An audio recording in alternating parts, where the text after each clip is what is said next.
Welcome to everybody watching the YouTube. episode on YouTube. Thank you very much.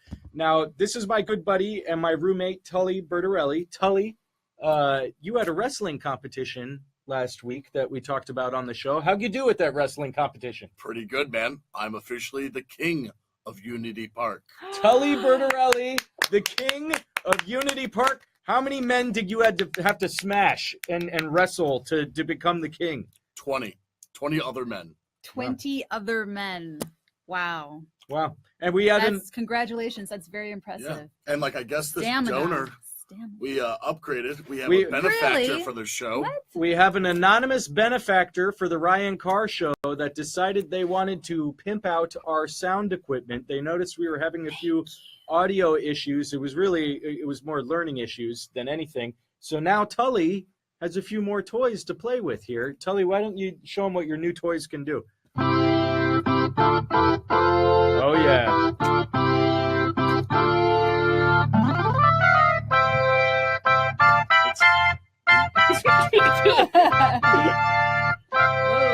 Beautiful, literally. All night.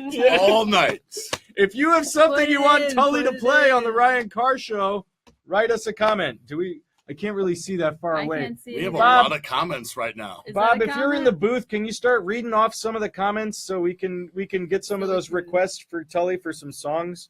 That was really good. Good job. And thank you to our anonymous benefactor. Once we do, we'll Sounds shoot it out good. to you. You'll shoot it out to us. Great. Okay. Thank you to the anonymous benefactor. Yeah. Fun. Yes. And that's the voice of Chicago, Bob Beck, our producer in the booth, with Jeremy, our audio video guy, making sure that the show runs smoothly, well-oiled machine today. I guess I'm going to kick it off with the entertainment industry update. Now, oh, thank you. Actually, you guys can actually hear what he's doing. I read an article this week that Hollywood, quote unquote, is becoming the new Detroit. And of course, that was troubling to me, given our occupations and whatnot. But some of the things that this article said, it was done by, let me find here on my phone, I believe John Nolte. And you can find him on Facebook and Twitter. Yes, John Nolte. He said that 2017 was the worst box office ever, Hollywood box office ever, and that this whole thing was average, minus 6.3 behind 2016, and that falls behind 2015, 2013, and 2012. So basically every year it's gotten worse and worse and worse. And then this year it's a whole nother, which isn't a real word, minus 6.3%. So that's a lot. And if you figure in inflation, they're averaging this off of a $7.96 ticket. Now today's tickets are $8.89. So here in Chicago, we pay like $15 for a movie ticket. And I've even been places in LA where we pay like $18 a movie ticket. Insane. That's before the popcorn or anything. Basically what this guy does is he breaks down every single movie that came out this year, and he explains whether they made money or if they didn't. And there's only 4 movies that made any money this year. All of them are Deadpool, actually in the green, made money. Suicide Squad, in the green, made money. Doctor Strange and Fantastic Beast, in the green, made money. Everything else, every other movie, kind of bombed out. Alien, Transformers, Cars, Smurfs, Resident Evil, Underworld, Diary of a Wimpy Kid, Xander Cage, Nut Job, Independence Day, Ice Age, Ninja Turtles, Divergent, Huntsman, Alice in Wonderland, Inferno, Jack Reacher. All of these movies didn't make any money. And in a lot of cases, they were franchises too. So that's kind of interesting. And what he does is he alludes to the fact that the reason the home box office video industry went out 10 years ago is because the product is being distributed differently. People don't want to go to the movies anymore. I do. I love going to the movies, but through whatever reason, customer service or the expense of the movie tickets when it's going to be in Redbox 2 months later, and you only have to pay $2 for it. Yeah, I think there are a lot of variables that kind of contribute to those numbers that we're seeing. One of them is that it's a lot more possible and a lot cheaper for people to have these really great setups for watching movies in their own homes. The cost of these big flat screen TVs are going down. And then with the hike of the ticket prices, we also have things like parking, popcorn, pop. For maybe a family of 3 or more, that's a very expensive night out. Well, unfortunately. So it's not just that one thing, but it's all this other stuff. Well, also movie theaters are upgrading in the sense of what they're trying to do to bring people in. They want to make the movie theater feel like it's more like your own house, you know? Right. Everything like that. Why not just stay at your own house? If you're going to spend all that money on a movie or just buy yourself a nicer TV, looks like most people are buying a nicer TV and then doing Netflix or Hulu or something streaming. The average family in the world sees, guess how many movies a year? Guess. 1. Wow. 1. The average family in the entire world, they may not be in America or China, anywhere, they see 1 movie a year. So if you're going to see 1 movie in the entire year, you're going to see something like The Avengers. You're going to see something like, you know, a Marvel movie, a big box office movie. What's just so interesting about it is that the formula now is to make money. It's not to make scripts. Remember we said we were going to go see Get Out and check in? I did go see Get Out. You didn't have time. You've had a busy week. I also saw another movie this week, Buffalo 66. I don't know if you've ever seen it before. I saw that movie. I saw that a while ago. It's a great movie. Vincent Gallo, the director, actor, he even did the music for the movie. There's some other controversial things about him which make him an interesting person, but for the most part, I think he's a very talented director, actor, writer, producer. It used to be when you made a movie, you actually had to make a movie. Nowadays, you have to make a formula. You have to make a franchise. You have to be able to write a prequel into it so that people can just make money.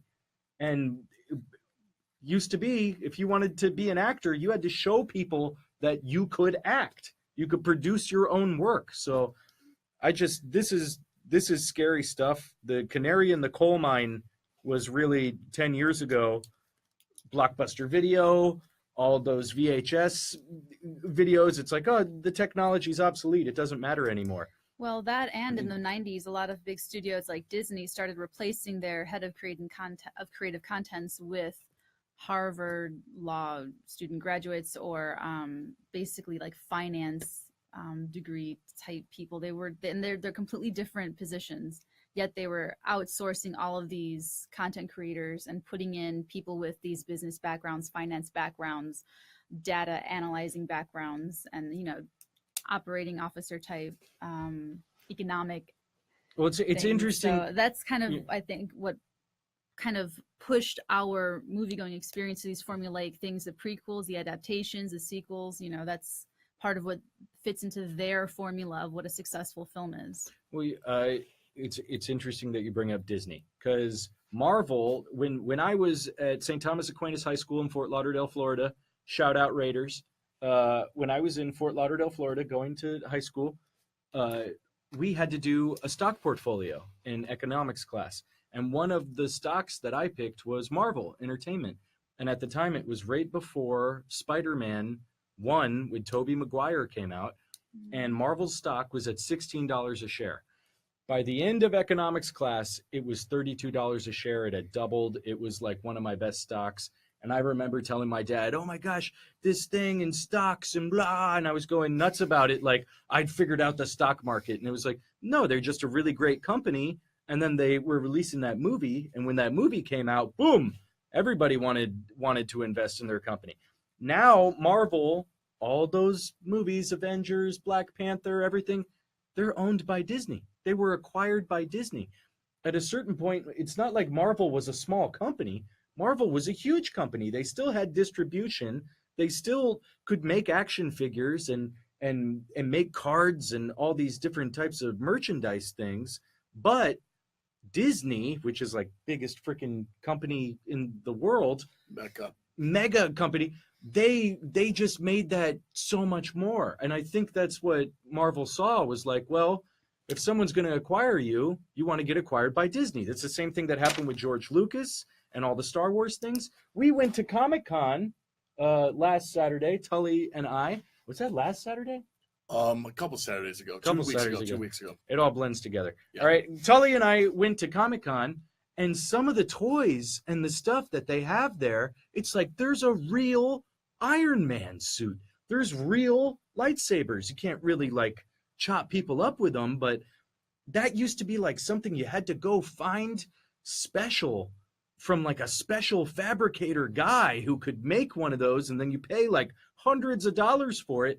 Now everyone's got a freaking lightsaber. Well, the thing is also with the con culture, 10 years ago, geek culture is not as huge as it is now. Because cool of the to comic be a books. geek. Yeah. And with movies, I mean, going back to movies, I think why it was an all-time low with box offices, pirate video. Everyone steals now. No, you know what? That's what they say, dude. Okay, I'm just telling you what That's I've read fine. in this article, and not to disagree with you, but it says here that Hollywood, instead of trying to listen to the canary in the coal mine that was the home video business, the pillar that collapsed some 10 years ago, instead of looking inwards, instead of realizing the quality of their product was that no one wanted to experience it again, they blame piracy, video games, and television. And Ryan, yes. real quick, we got the viewer Chris Seller. He said that Firestick is messing it up, just like Napster messed up music earning. Do you have any info on Fire? I Chris, hate rock and roll. Firestick. Sorry, go ahead. Sorry. Chris, who I just hung out with last night. Thanks, It's good to Chris. hear from you, buddy. You're right. Yep. Tell him. Firestick. Firestick, man. Well, I don't know if I should tell this story on air. Okay, so someone close to me, right? Go to their house. They want to watch a movie, so we go upstairs and they say, "Hey, check out this Firestick." I go, "What's that?" They go, "You can get anything, anywhere." Kind of. I don't have shady, one. but basically, it's not just Firestick, but it's also torrents and torrenting websites. It's basically piracy and kind of congregating all of the different channels, all of these competing methods: HB, SVOD, AVOD, live streaming, this and that, HBO now, CBS All Access. All that stuff confuses this older generation. They want something where it's just this one remote pointed at one device, a few buttons, and then you're in to watch whatever you want. And that's what kind of Firestick is doing for people. And what the industry isn't really responding with is kind of understanding that. So yeah, they're going to go to something like a BitTorrent website if they're young and they don't have any money, they don't want to pay for it. Or if they're older, they're going to go to something, they're going to have their nephew hook them up with a Firestick. So, I mean, what does that translate to, kind of filtering it down, boiling it down for Chicago members? What do you think it comes down to? I know what I think, but I want to ask you first. Well, piracy, I remember I've watched a documentary where basically these piracy guys who started off with the Napster and the Pirate Bay and all this stuff, it's almost like in their minds they are patriots and they believe in the freedom of information, and they think because it's art, because that this is art, that they have the right, the artist doesn't have the right to keep that art to themselves. And then Metallica and certain bands in the 90s, they fought against this and won. And so 1 minute warning. 1 minute warning. Yeah. Okay. So it's interesting. Piracy is going to keep happening. Yes. BitTorrents are going to keep happening. Absolutely. Deluge, all of these things, these ways to get other people's hard work. As people in the union protects us from. Right. I have a lot of more thoughts on that on the union side as well as on the actor side, but I think we can come back to that pretty soon, right? After the break. We're going to go to a quick commercial break. When we get back, Natalie's going to talk a little bit more about Amazon Fire Stick. Sure. And a few other things, and give us the union update. The Ryan Carr Show Live is sponsored in part by StuntCat Cinema Action Training and Film School. Have you ever wanted to be a professional stunt performer? StuntCat workshops are designed by professional stunt performers with the aim of taking beginner action actors and turning them into well-rounded, skilled stunt performers. The Ryan Carr Show will be right back. Stay tuned.